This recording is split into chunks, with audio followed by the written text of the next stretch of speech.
When you talk about identity loss, one of the things that you lose is the ability to leverage and trade on the value that you had with that previous identity. Welcome to Life from Within. I'm your host, Kelly Dwyer. Today's episode is a little different. My friend Elicia Carmichael is interviewing me. She and I met at Cornell many years ago, and I've always loved how thoughtful and curious she is. So I invited her to turn the tables for this conversation. Today we talk about identity, career transition, and what it means to grow into a new version of yourself over time.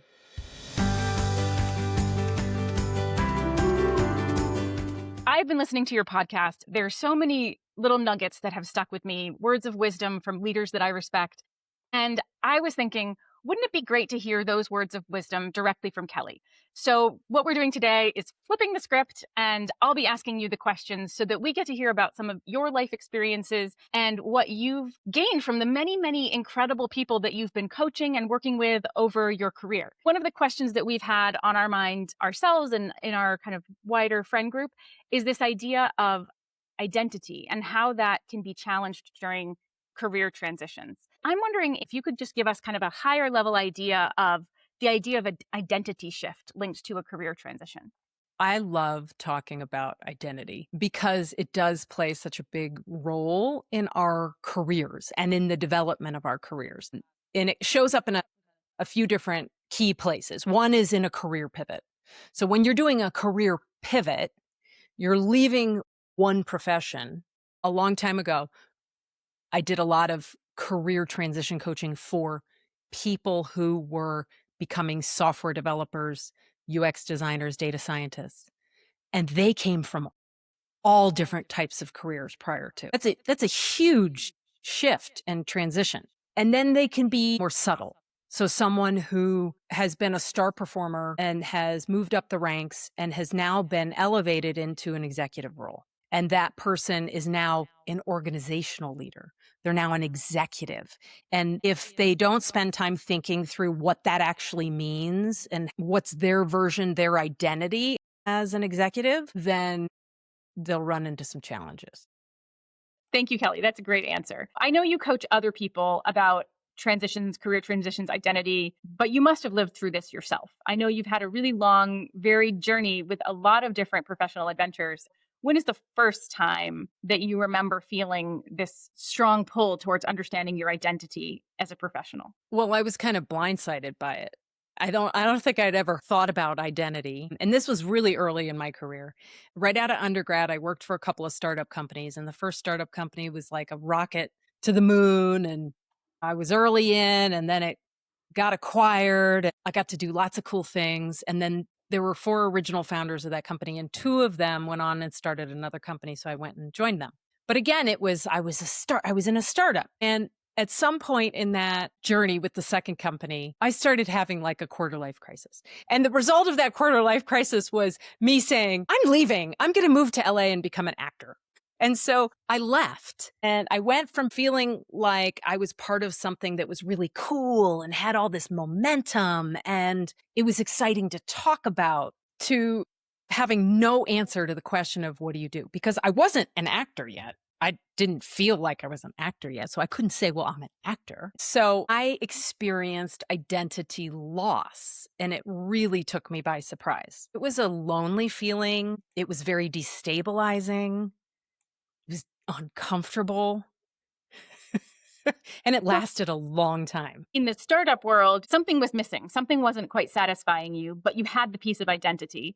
And then you made the transition and you were seeking the thing that would satisfy you, but it didn't answer the question of identity. So what is it that was happening for you? What was that previous identity that you had in the startup world that you were relying on, or just kind of the foundation of who you were that you didn't realize was so foundational to your being?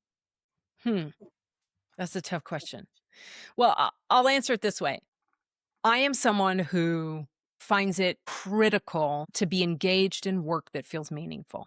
Now, I've coached enough people to know not everyone holds that to be quite as important. Some people are like, if I've got a job that pays my bills and is good enough and it doesn't give me too many headaches and leaves me enough time to go do this other thing over here that's really, really important to me, Maybe it's being a parent.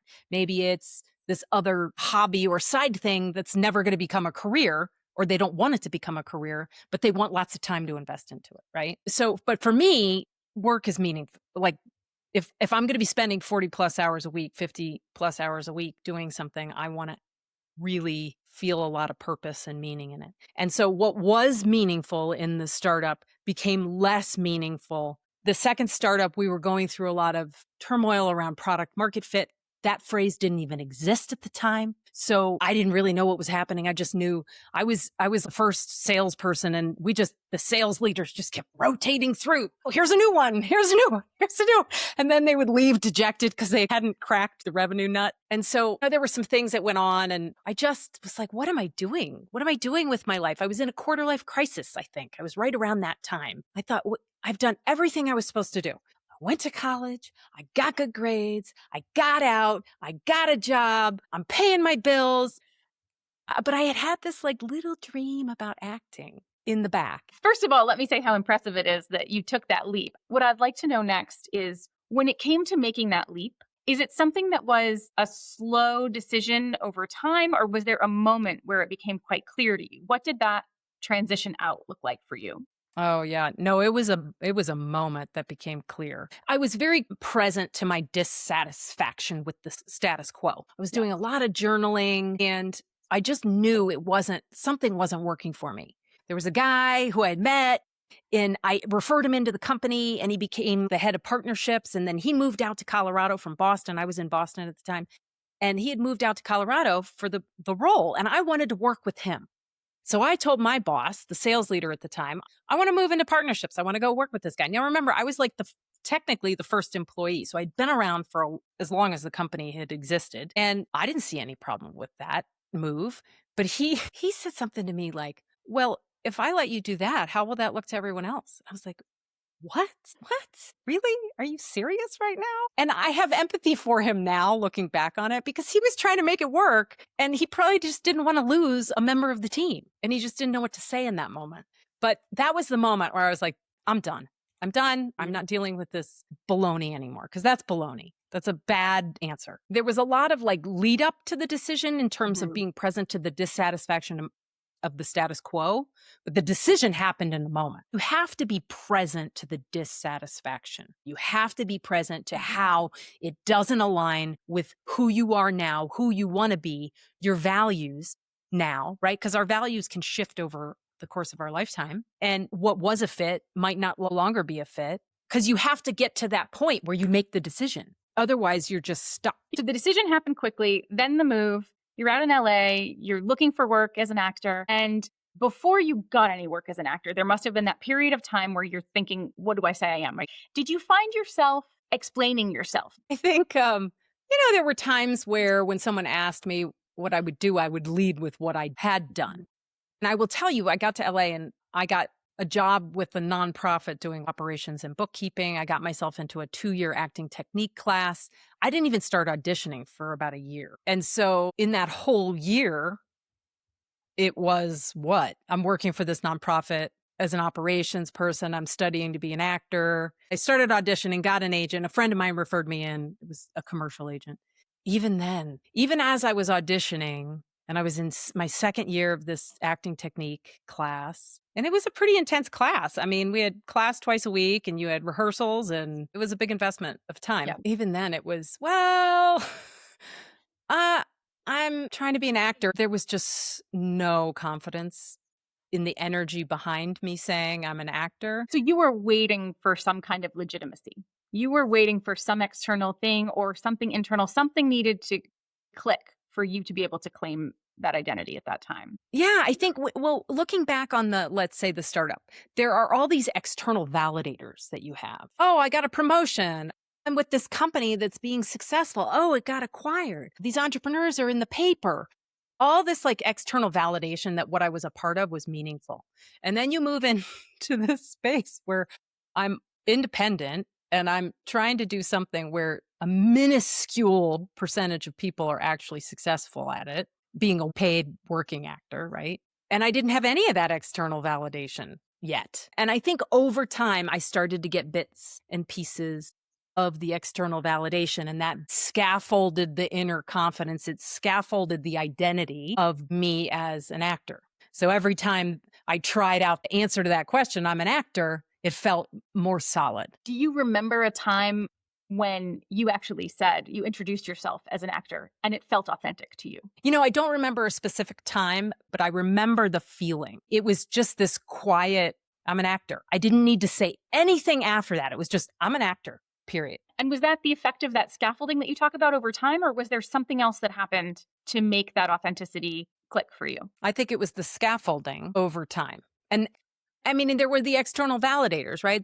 I got some small commercials. I was selected to, act for free in a play, but it was in a legitimate theater in Thousand Oaks. I produced a couple of one-act plays, and for a period of time, I was one of the go-to actors for some of the USC the film students. They would ask me to be in their short films. Those are great examples of the experience that you got that built that legitimacy. So in your experience, for the cases where people are faced with that question, what do you do? And just giving the answer of what they do for work doesn't really feel like it actually communicates the values or the identity that they would like people to take away from that introduction and meeting. What advice do you have for people who don't want to just answer the question with, here is my job, right? Oh my God. I love this question. Okay. So sometimes I will tell people, be like a politician. Don't answer the question they just asked you. Answer the question you wish they had asked you.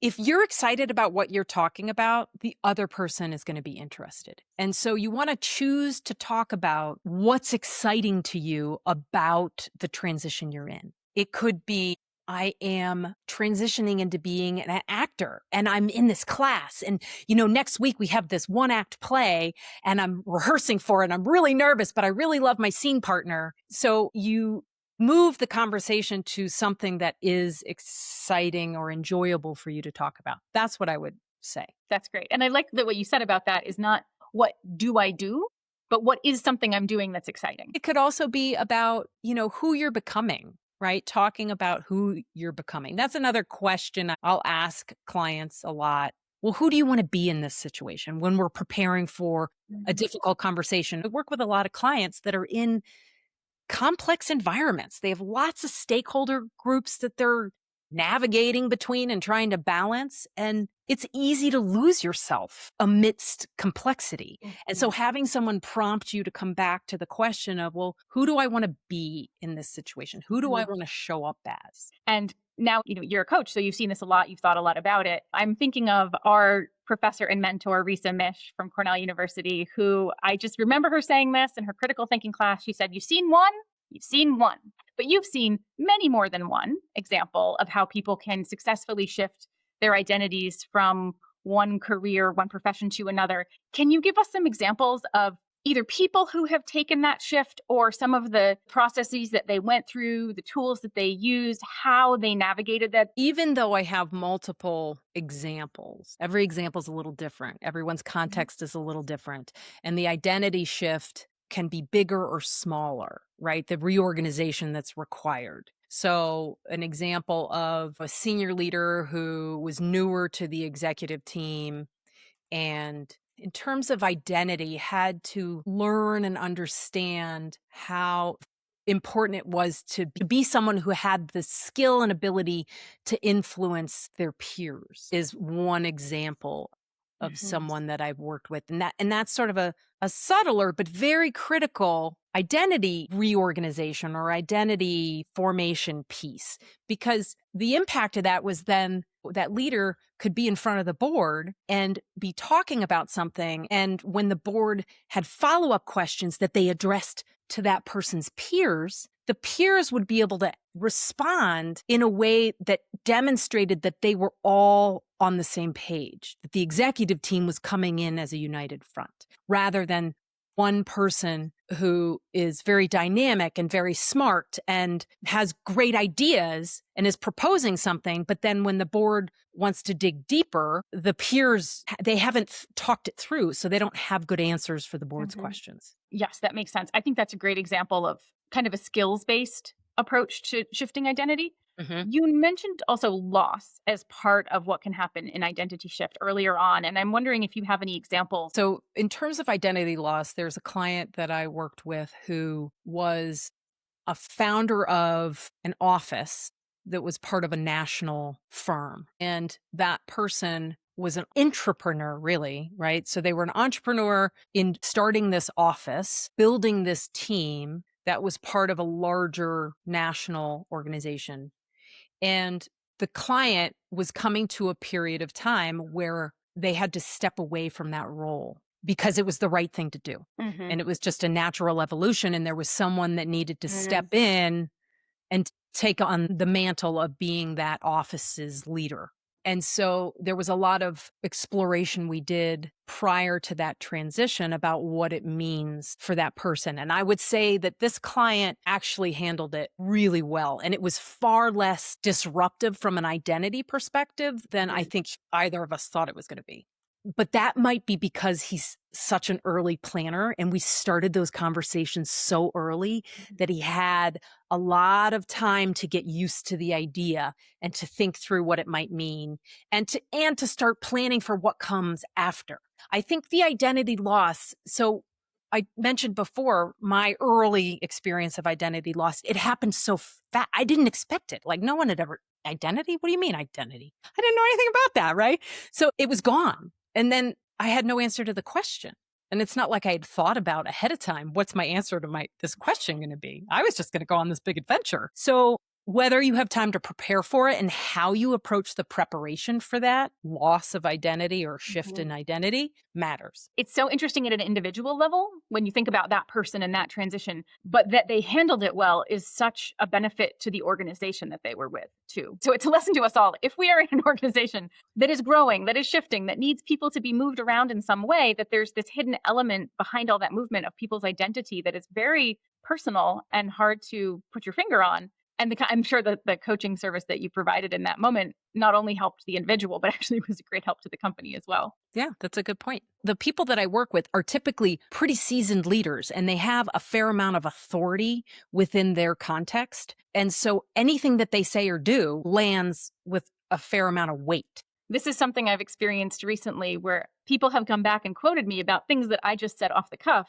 not realize that with the weight that I carry in my organization, some of these things had unintended consequences beyond what I could have imagined. So it is true that you have to kind of adapt your identity and your behavior along the trajectory of your growth in an organization. Someone I used to work with was new to the C-suite, first time executive. And he got some mentoring from another product person that he trusted. He said, "You know what I've learned? What this person told me was you might be in a small room. So you might be in a conversation with two other people. When you're an executive, you're never in a small room. Mm. It's always a big room, even if it appears to be a small room. Because of your positional power, because of the weight of your words, it's always a big room that you're in." That is such a good point. I will absolutely remember that. Please pass along thank you to the Yeah. wise person who told you that. You have had interactions with a lot of senior leaders across different types of organizations. And I know that a lot of them have wanted to have a career transition that actually brings them to a place of less responsibility or not being at the top of something objectively deemed as very important. What have you seen work for the people who are in very high power, high prestige roles that then move on to do some other endeavor that is not recognized by society as high of a power or value role as their next stage? Well, not making the change, not taking the chance just means that you're delaying the decision. You're just kicking the can down the road because the desire isn't necessarily going to go away. Now, things could shift at work to make work more tenable for a period of time. But if they have a specific dream and they're not investing time and energy into making that dream a reality, I mean, that is a perfect setup for regret later, even if it means a destabilization of income for a period of time. And it does sometimes. So I've gone in periods of time where I've had income coming in and then I was living off of savings and then had income and living off of savings. And I can tell you, it's never comfortable to be in that place where you're living off of savings. Now, maybe if you had infinite amounts of money available to you in that savings account, if you're a productive, high achieving, performance driven person, not having any money come in for a period of time requires you to grow around your self management. You could take the chance and things might not work out. But I would bet you money that when you're in your old age and you're looking back on your life, you will not regret having taken the chance. There are so many memes about that. People on their deathbed saying, I wish I hadn't taken so many PTO days, right? Like, no, that's not what's happening. So, yes, to your point, it's about identity, but it's also just about living your full life. Have you ever seen someone make a move that feels like there should be a big identity shift along with it, but they manage to bring something from how they would have identified in the past to make a difference in the new place where they are? It's not a big identity shift to move from one brand company to a different brand company. You're identifying with a different brand, but if you're still leveraging the same skill set and you're still trading on the value that you built in the first role or the previous identity. So the difference there is that when I went from being this startup person, I mean, I was doing operations management, some business analysis stuff, training. But when I became an actor, I couldn't trade on the value of any of that. That didn't mean anything in my new context. When you talk about identity loss, one of the things that you lose is the ability to leverage and trade on the value that you had with that previous identity. Is there anything that you feel like is important to say about identity or your journey with identity that you haven't been able to say so far? You asked me about the decision-making process, and this has been an experience that I've had in multiple ways, multiple times in my career. There's this dissatisfaction with the status quo, and then at some point something happens and the decision gets made. And then you're beyond it. Then there's no more, you're not in the question anymore. It's post-decision time. But the identity integration takes time. You can't rush it. I'm sure it's different for everyone, but for me, it's that internal building of the scaffolding around the identity. And part of that scaffolding is beliefs. I love that. I think it can be really sort of you're wandering in the dark. If you make a big shift, it does have some kind of an identity implication. For people who are out in the middle of this kind of identity shift and feeling a little bit detached or kind of wandering, are there other ways of thinking about how to bridge from one set of values or identities into something that will help you in the next phase?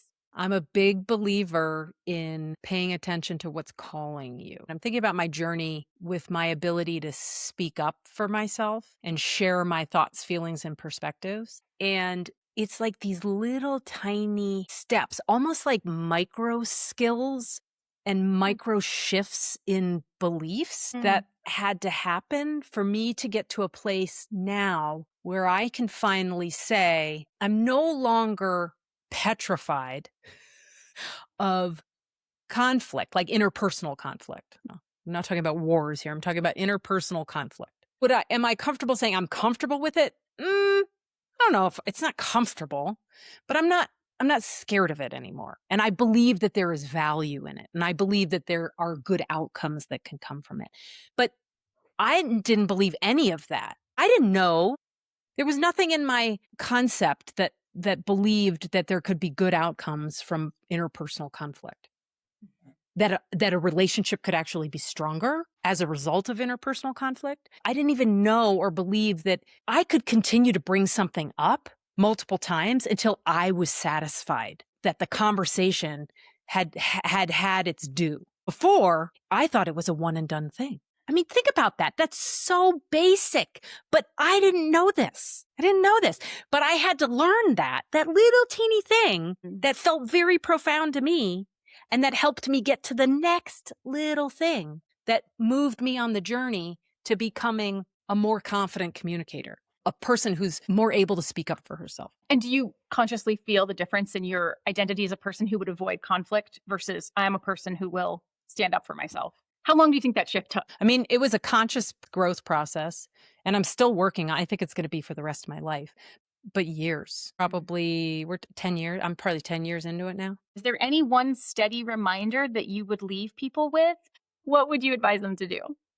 Well, I think in the context of career, let's Right. separate the making money and paying bills from the who am I in the context of my work. If someone has a dream, I think they owe it to themselves to explore that. A realization that came to me over the last couple of years, it was with this communication stuff. As I've been working on speaking up for myself and building that backbone, I have the rest of my life to become really good at standing up for myself or speaking up for I have the rest of my life. There's no hurry. If you've got a dream you want to make happen, you have the rest of your life to work on that. So if you try it now and it doesn't work, it doesn't mean you can't come back to it. It doesn't mean it can't resurface in your life in some other form. I love that. I think that's brilliant. It reminds me of a conversation I had with some undergrads at Cornell University, and they had all these dreams and just looking into this big world with so many questions, climate change and AI, and what will my career be? And it's really easy to conflate that question of for them, just the first job, what will my first job be, with who am I and what is my big dream? And so I encourage them, we were talking about how to take the steps towards the first dream. And I'm glad to know that I did not lead them astray, because what I said was just start talking about it with people. Mhm, Just start sharing your dream. mhm. And eventually the dream will happen, but you have to actually, start talking about it. So thank you for that, because I feel like the answer of make it your lifelong work in some way, and it doesn't have to be your job today or the next job that you have, will be helpful to a lot of people. I'm glad to hear that. I love that we're on the same page. Some dreams don't persist for our entire life. I had a dream about acting for a period of time, and then I let that dream go. And then eventually I adopted this dream of being a full-time coach, right? And I adopted a dream of becoming a mother. We can have multiple dreams and we can have different dreams for different seasons of our lives. It reminds me, you helped me through my last career transition. And one of the really helpful things that happened during that transition was I was asking myself the wrong question. And I remember coming to this conclusion somewhere in the process of talking to you. And it was not the question of what do I want to do? And that's why I kept getting stuck. The answer was actually, who do I want to be? And once I reoriented the question to that, it was so much easier to figure out the next step. I mean, it just happened. So I appreciate the multiple dreams integration and the way that you're talking about this, because I have benefited from you coaching me through that process. Thank you so much for doing this. I really appreciate it. Well, it has been my pleasure. Thank you for inviting me to be the questioner and to turn the tables on you for this session of your podcast. I'd be happy to do it again. Thank you. Thanks for listening to this slightly different episode of Life from Within. I'm grateful to Elicia Carmichael for her time and for an interesting conversation. If you're a seasoned professional navigating a career transition, or you're feeling untethered inside an identity shift, you're welcome to reach out. You can book an intro call with me. Go to kellydwyer.co and click Contact. See you next time on Life from Within.